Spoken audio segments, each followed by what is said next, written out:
Hello everyone, welcome to GGN. Today is Friday, June 29th, 2012, and I'm Darko. This is my website, ggnonline.com. There's a poll up there, you can check on it and vote how long until a drone kills the first American on American soil. So far, the majority are saying within the next year, followed by the next 2 years. You can follow GGN with your email address, also on YouTube, ddarko2012 and ddarko2013. And if you'd like to help, you can donate right there. So, and there's also a little news archive there. So, I'm ready to go here, and we're going to cover the economy. And the biggest news, of course, is Obamacare approved. It was kind of shelved for a while there, and now it's back from the dead. So, and a little bit of eugenics, because you have financial warfare, and then you have social warfare, you have eugenics, and it kind of all just is immersed, right, in the same global agenda. So it says here, Obamacare approved, IRS to force Americans to buy health insurance. It says it's a victory for Obama and a travesty for the middle class. The Supreme Court upheld Obama's health care mandate, empowers the IRS to begin to regulate America's health care by 2014. Expect IRS thugs armed with shotguns knocking at your door to fine you almost $700 a person or $2,000 per household for failure to purchase health insurance. If you fail to pay the outrageous fine, expect to be sued by the IRS. It says here that revised healthcare laws remove the penalty of almost $250,000 in imprisonment up to 5 years. It says here this ruling allows the federal government to force citizens to enter a contract with private corporations to buy health insurance. This is happening just days before the 4th of July, when Americans won its independence from British tyranny, and now we face the same tyranny today. It says here by 2014, all Americans will have to submit or face being fined and sued by the Internal Revenue Service. The American people are already struggling financially with record unemployment, inflation, and trillions of dollars in national debt. By the time health insurance becomes mandatory, the middle class will be financially bankrupt. This is the reason why the military and police are preparing for martial law in the U.S. streets, says because people will revolt against the system that has basically turned people into financial slaves. So it says here that they're conditioning Americans with checkpoints and speed traps, army drones to spy on us.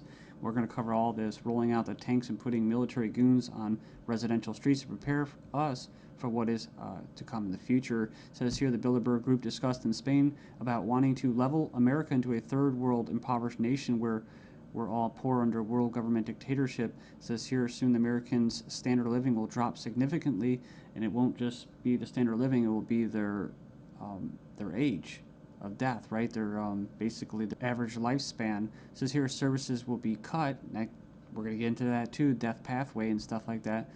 Taxes will be increased until we become so poor that we are unable to fight, and resistance will be futile. As Americans issue split decision on healthcare ruling, nearly 2/3 believe politics played too great a role. So it says Americans are sharply divided over Thursday's Supreme Court decision on the 2010 healthcare law, with 46% agreeing and 46% disagreeing with the High Court's ruling that the law is constitutional.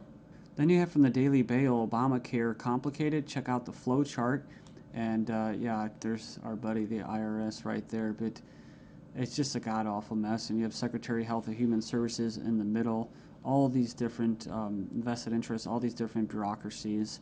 And the biggest invested interest that helped write the bill was the insurance companies. And they're the ones that are going to basically, how could you say, not profit. Well, they will profit, but they're going to get the best advantage from this, right?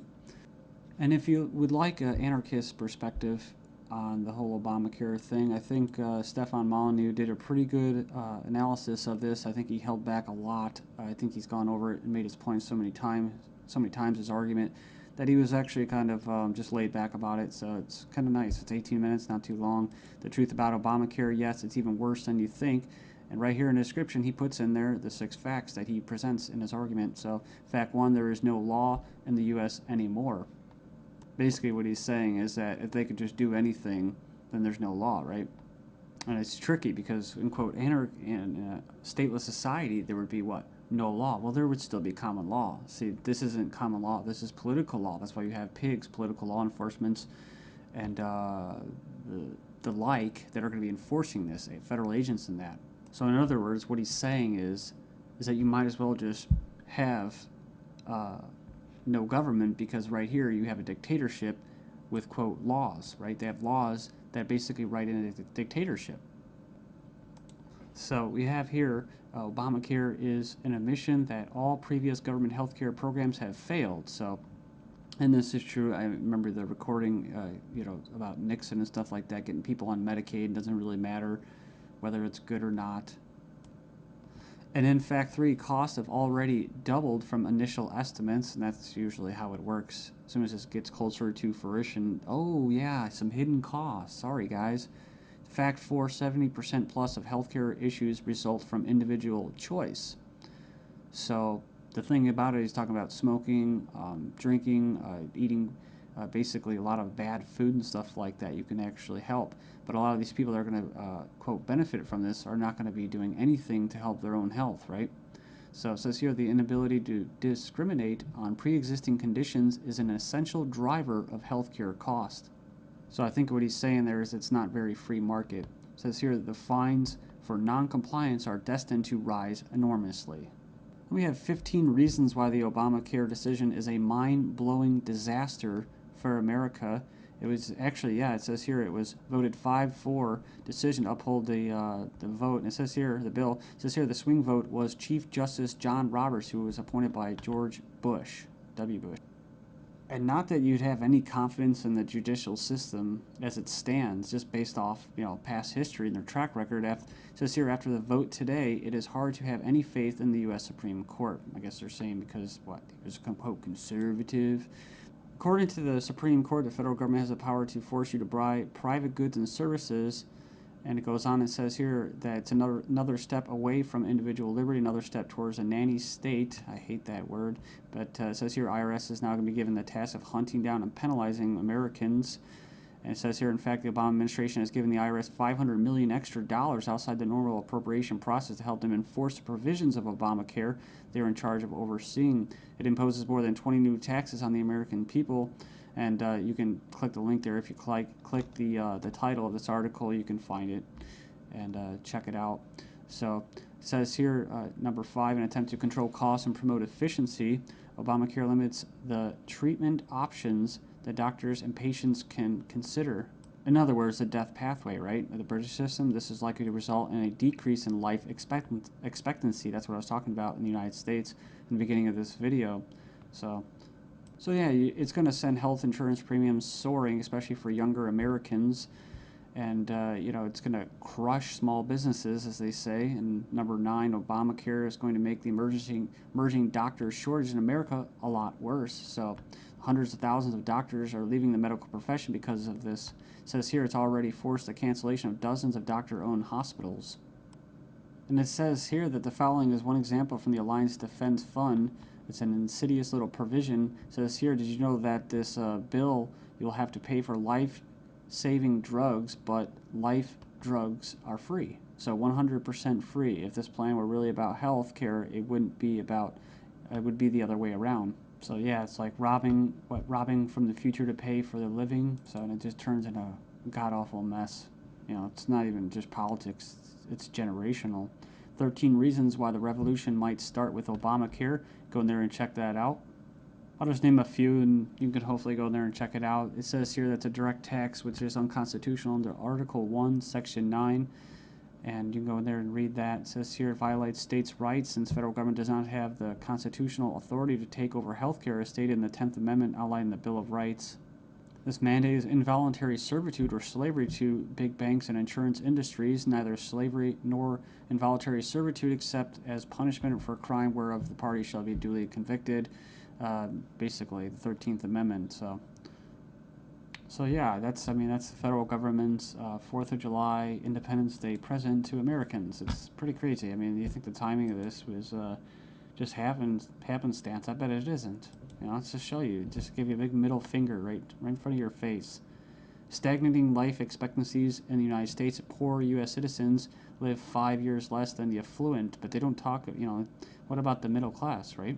So despite modest gains in lifespan over the past century, the United States still trails many of the world countries when it comes to life expectancy. We remember this article, top doctors chilling claim the NHS kills off 130,000 elderly patients every year.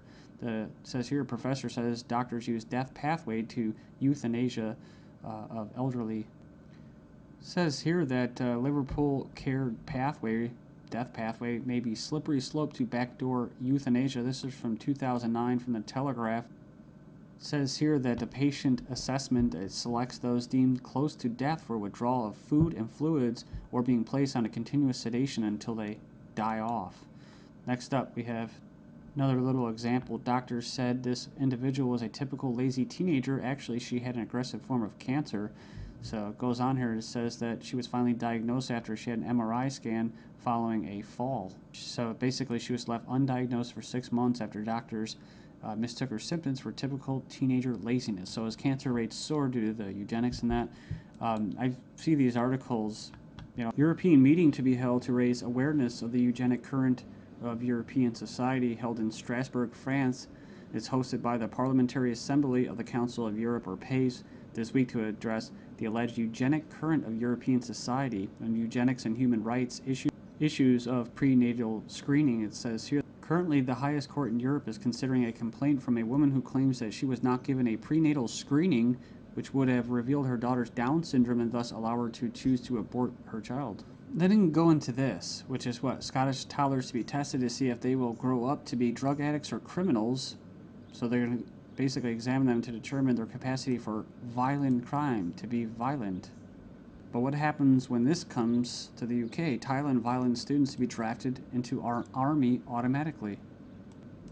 And another possibility is this. Desperate Europeans try to sell kidneys and lungs being offered for as much as $250,000 as Europeans are grappling with the economic misery. Illegal organ sales are on the rise with desperate sellers willing to basically part with their kidneys, corneas, bone marrow, and even lungs to put food on the table. It says here, organized criminal groups are preying upon the vulnerable on both sides of the supply chain. So they're not just talking about Israel, they're talking about internet ads spotted across Italy, Spain, Greece, Russia.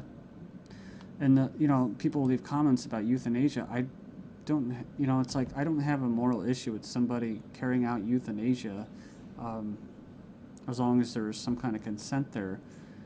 The only issue I have for it, or with it, and that's why I bring it up, is when it's in the government's hands, where you have a government legislating morality. They can't do that, like the death penalty. So I don't support the death penalty. With euthanasia, if you're declared a violent or criminal or deviant or drug, going to be a drug dealer, well, then they go ahead and euthanize you, and then they can sell your body parts. And that's probably already going on in Asia and parts of the world. But what happens when people want to sell their entire bodies? Right, a one-time donation, or they could just sell their entire body and have it just basically, as they say, cannibalized for different parts. I mean, it sounds nice on the surface to help out your family and stuff like that, but that's talk about preying on the vulnerable, man.